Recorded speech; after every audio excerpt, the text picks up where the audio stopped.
Good evening and welcome to TC Network. I am Tingnay Team Hokip bringing you today's news. Today's top headlines include Kuki Nampi Tauna KNT to lead tomorrow's Kuki Black Day program. Center deploys 2,000 CRPF personnel as violence escalates. Assam Rifles provide emergency air evacuation to severe head injury patient. United Naga Council issues 15-day ultimatum to Amit Shah over district creation controversy. News in details. As per the Kuki INP Manipur order, the Kuki Nampi Tauna KNT will lead tomorrow's Kuki Black Day program, that is the 13th of September. However, unlike the other years, this year Black Day will be organized as a day of prayer for the Kuki nation. The INP has requested all citizens to hold their personal works and to join the prayer program along with all the IDPs in all relief camps situated within Songpi Lamka. The venue for this solemn Kuki Nation prayer event is B. Vengnom KBC Center Church. KNT has sent invitation to all Kuki citizens through this report to kindly join in the mass prayer event tomorrow. Elder Zhang Ngamdongel, Joint Secretary KNT, humbly requests all citizens to leave their works aside and to join this prayer event so as to make it a successful one. The theme of the program is taken from 2 Chronicles 7:14, which says, "If my people, who are called by my name, will humble themselves and pray and seek my face and turn from their wicked ways, then I will hear from heaven, and I will forgive their sin and will heal their land." The main speakers for the program are Upa Zhang Ngamdongel, Reverend Ting Khuzang Hokip, and Evan Hemlon Hokip. Herald for Christ will lead the worship song accompanied by Center Church Choir B. Vengnom. Reverend LB Angam, advisor of KNT, will lead the condolence service.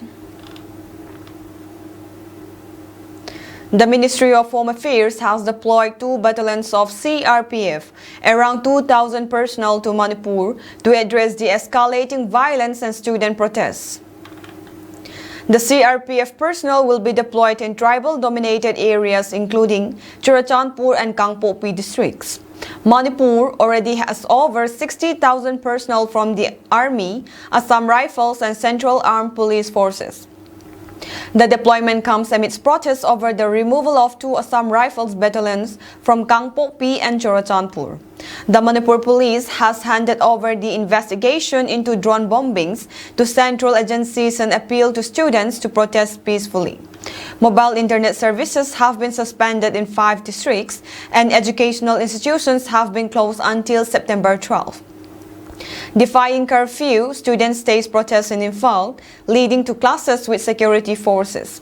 The governor met with student representatives and assured them of taking steps to address their demands, including restoring peace and protecting Manipur's territorial integrity. DIG CRPF Manish Kumar Sachar said on Wednesday that the situation is fully under control a day after fresh violence erupted in Manipur. He said the forces are strongly giving befitting replies to the miscreants. The Central Reserve Police Force, Assam Rifles and commandos of Manipur Police have been deployed at Gamgipai, the interstate state checkpost border of Kangpopi district, which is a Kuki area, and West Imphal district, Meitei area in Manipur, DIG Sachar told ANI. Forces are regularly checking at this Naka to ensure no unauthorized entry of any man or product. The situation is fully under control. The reports of an attack on a CRPF camp took place in a fringe area. Small incidents are taking place on the outskirts, which are being tackled by our forces and strongly giving befitting reply to the miscreants, he added.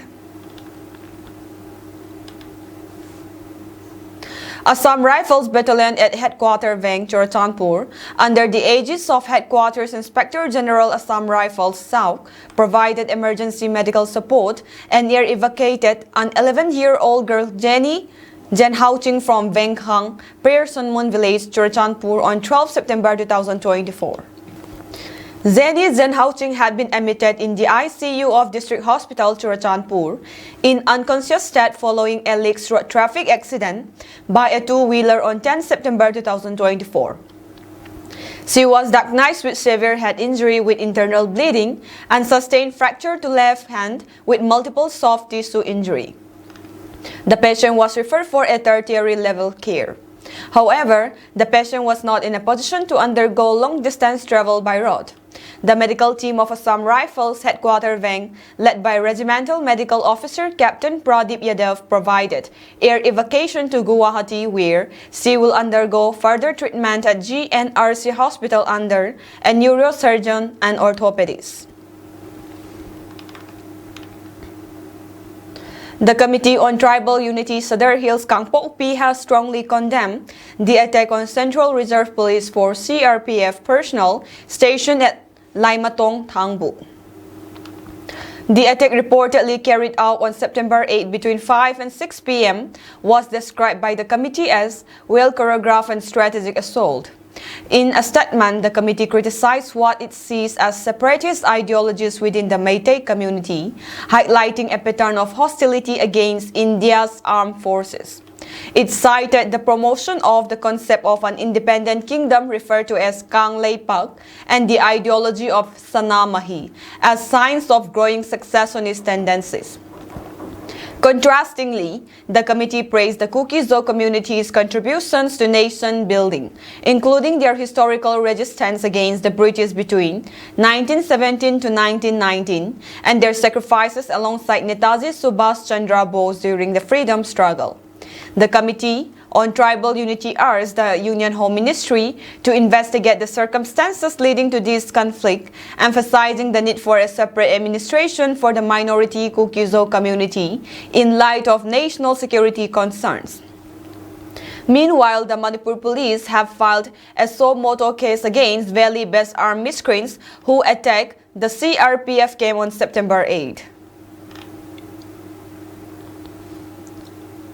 The United Naga Council (UNC) has issued a 15-day ultimatum to Union Home Minister Amit Shah, demanding action on the contentious issues of 7 new districts created in Manipur. The move follows years of unrest and unresolved grievances stemming from the 2016 administrative changes made by the previous state government. The UNC alleges that the creation of this district was done arbitrarily without proper consultations with stakeholders, including Naga bodies. This decision, according to the Council, violated multiple memorandum and assurances from the Indian government that no changes would be made without thorough stakeholder engagement. Protests and economic blockades ensued, leading to 10 rounds of tripartite talks, including the government of Manipur, the UNC, and the central government. Despite promises, no concrete resolution has been reached. The UNC's recent actions include multiple communications to the Ministry of Home Affairs with no response received. The Council's latest move, resolved in their Presidential Council meetings, threatens intense agitation if their demands are not met within the 15-day period. They seek the rollback of the 7 districts to restore the previous administrative structure, aiming to uphold agreements and foster peace. Today at 1 p.m., the official website of Thinkho and Malta was launched at Le Zara Restaurant, Family Land, Bizang. The program was led by Gracie Haukip, and Reverend Ngamlin Tautang had the opening prayer. Daumang Haukip, Vice President of KSO General Headquarters, said the welcome address. Puso Let Hungdim Kuki Inpi Kumpi Pa launched the website, and Reverend Dr. J. Lamboy Haukip said the blessing prayer, which was followed by speech from leaders of Kuki Inpi Manipur and various CSOs. Thanglin Mang Simte, Vice President, External KSO General Headquarters, said the vote of thanks, and Reverend T.H. Huala Vaipei, Secretary KCLF, had the closing prayer. L.H. Zamhumang, spokesperson KSO General Headquarters, appealed to all to visit the website and provide feedback. He said that Tingho and Malta is an online news portal that aims to bring news and information to the people, especially in the electronic media. It may be highlighted that Tingho and Malta is a daily online news agency which gives concrete and honest news which are important for the public knowledge. KSO General Headquarters had launched this initiative on September 12, 2023 to provide a platform for news and information sharing. The website aims to provide accurate and reliable news and to bridge the information gap in the region. The leaders of KSO appeal to all to visit the website and provide feedback and to make use of the platform to share news and information. They also encourage smartphone users with internet access to visit the website and make use of it. The Manipur police has arrested 33 people and apprehended 7 juveniles for involvement in violent protests that erupted across the state in the past few days. Following up to the turmoil in the state, the police personnel made the arrests from various places across Manipur. The police has launched an investigation into the matter and necessary legal proceedings will be taken up against the individuals. Furthermore, the Manipur police on their X handle urged people to refrain from unlawful behavior. The police stated on X, Manipur police request the public not to indulge in unlawful behavior and to cooperate with law enforcing agencies in maintenance of peace and normalcy. The situation in Manipur remained tense on September 11th but under control after students clashed with security forces during their march to Raj Bhavan here a day before, police said. Curfew, which was imposed in the state's capital Imphal on Tuesday afternoon, continued to be in place this morning, while additional security forces were deployed and frequent patrolling by policemen was underway in the town to avoid any untoward incident, a senior officer said. A clash broke out between students and security forces during a march to the Raj Bhavan here on September 10.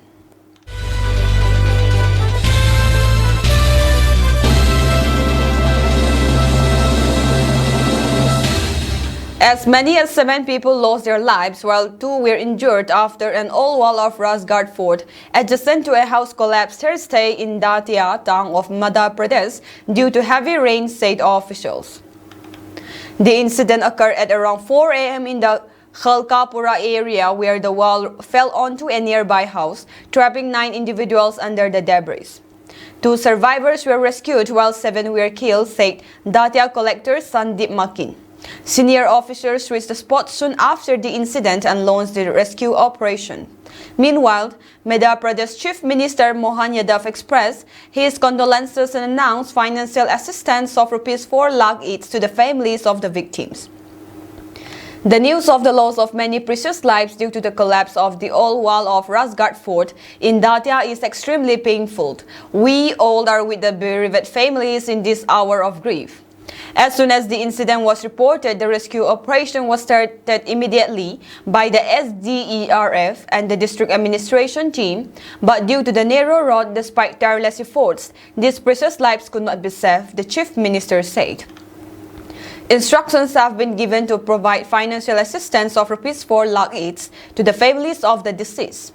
I pray to Almighty God to grant a place in His feet to the holy souls of the departed souls and to give strength to the bereaved family to bear this lightning strike, he added.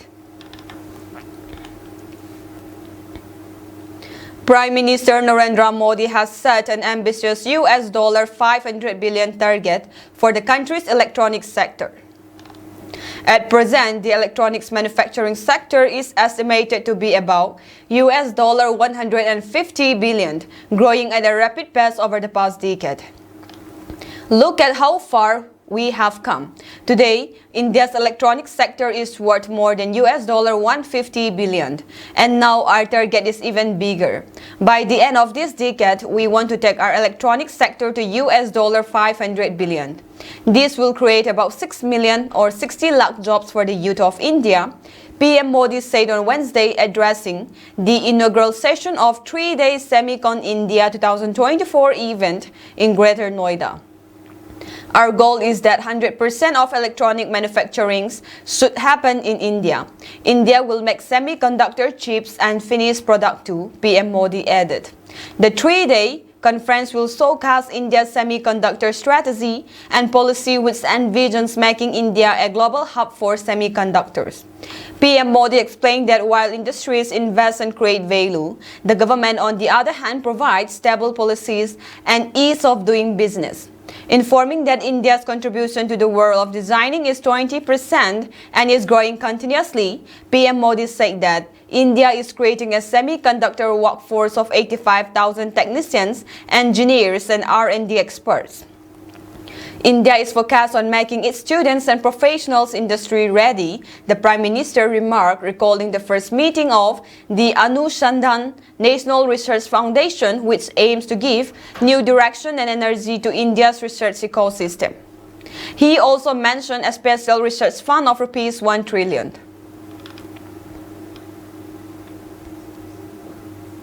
Congress President Mallikarjun Kharge on Thursday that the Prime Minister Narendra Modi-led National Democratic Alliance (NDA) is vacillating and that the country is suffering the terrible consequences of its inactions as it completes 95 days in power. Modi took oath as Prime Minister for the third term on June 9, 2024. Having failed to get a simple majority in Lok Sabha elections 2024, the Bharatiya Janata Party (BJP) had to rely on its NDA to stay in power at the center. The Modi government completed 95 days on Wednesday. Even before the elections, you had loudly trumped that 100-day agenda. 95 days are over, your coalition government is vacillating. Let's do a little recap. Kharge said in a post on X on Thursday, lists out what he called inactions of Modi government.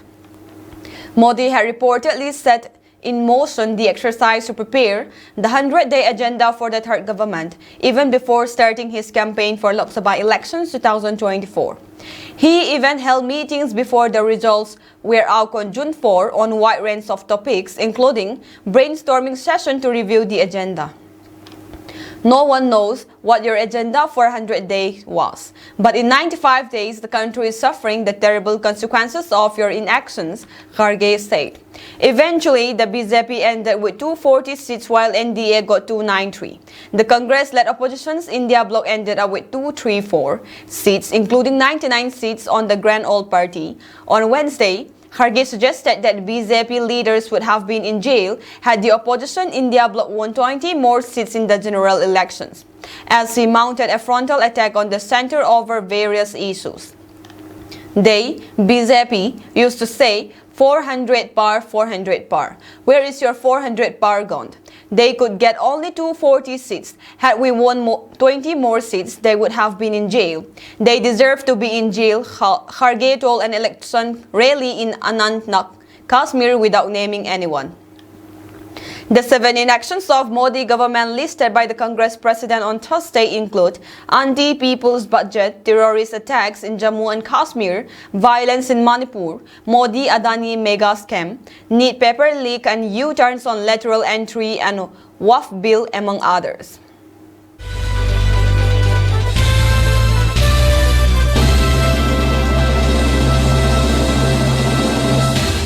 Russia has branded Iran as an important partner as it failed to refute reports that Tehran is supplying it with short-range ballistic missiles.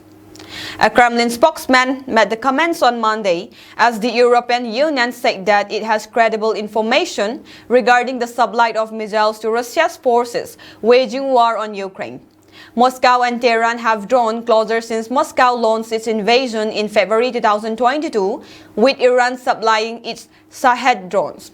A senior Iranian Revolutionary Guards commander has, however, denied that reports. No missile was sent to Russia, and this claim is a kind of psychological warfare. Brigadier Fazlollah Nozari, deputy commander of the Khatam al-Anbiya Central Headquarters, was quoted by the Iranian Labor News Agency. Iran does not support any of the parties to the Ukraine-Russian conflict, Nozari said. The Wall Street Journal reported on Friday that missiles are being supplied. The EU backed that claim up on Monday as a spokesman said that its allies have shared such intelligence and warned of new sanctions of Tehran if the deliveries were confirmed. We strongly reject the claims of Iran's role in exporting arms to one side of the war, Iranian Foreign Ministry spokesman Nasser Kanani told a news conference. Iran's accusers are the ones who are among the biggest arms exporters to one side of the war, he added, reiterating that Tehran is not part of the war in Ukraine. While Iran sought to deny the report, Kremlin spokesman Dmitry Peskov failed to follow suit. We have seen this report. It is not every time that this kind of information is true, he said. Iran is our important partner. We are developing our trade and economic relations. We are developing our cooperation and dialogue in all possible areas, including the most sensitive areas, Peskov added.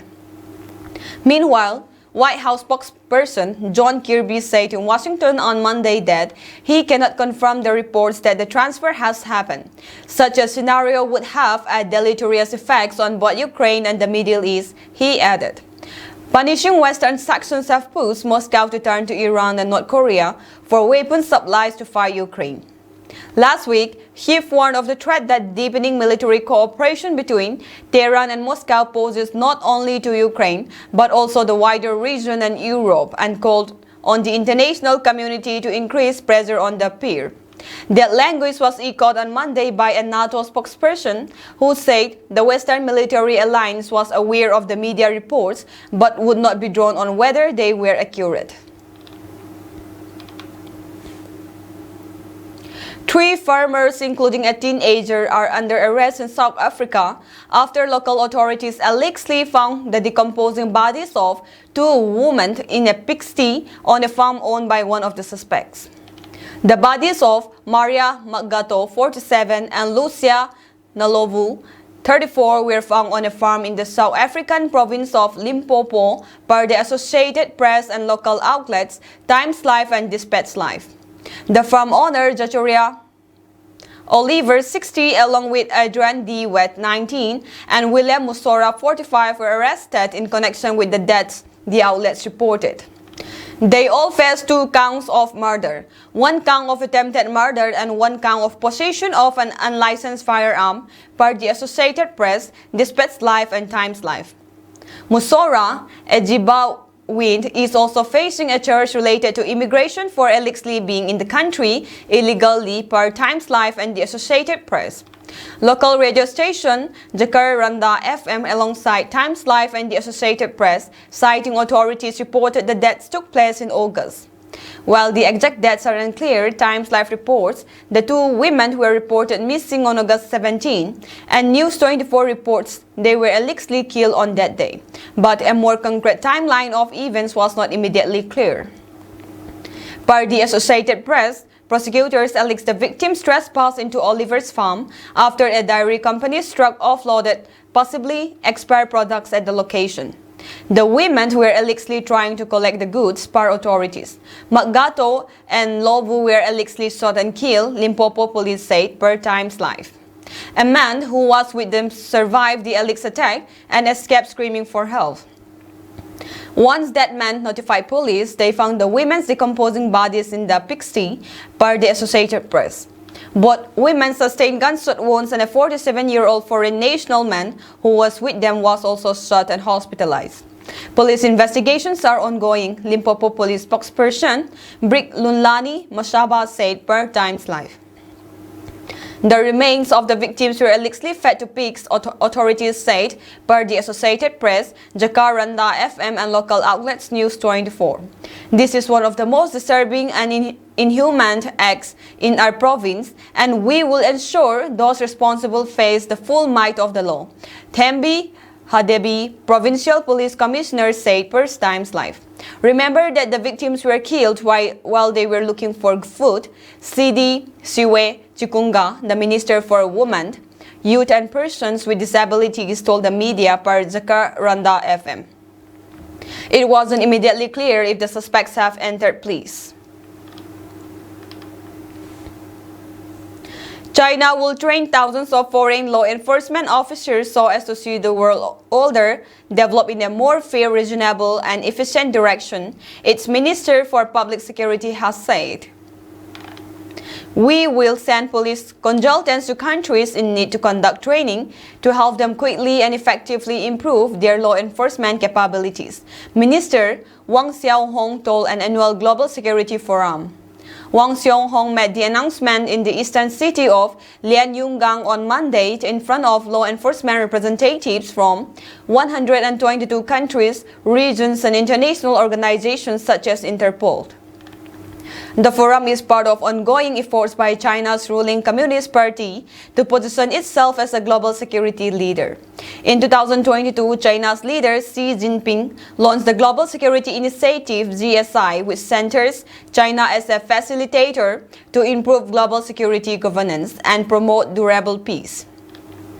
Some human rights groups have raised concerns that recent training programs for Africa police officers introduce Communist Party-style authoritarian tactics and are heavily focused on protecting Chinese commercial interests in those countries often connected to China's state-run foreign investment program, the Belt and Road Initiative.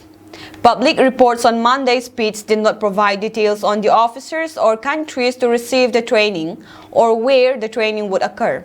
Beijing has linked the GSI to its brokering of agreements between Iran and Saudi Arabia and the development of its peace proposal for the Ukrainian war. It is seen by analysts as a vehicle to reset the current US-dominated war order. The GSI concept appears to include a run of bilateral security and policing agreements made with developing nations in recent years, particularly in Africa and the Indo-Pacific.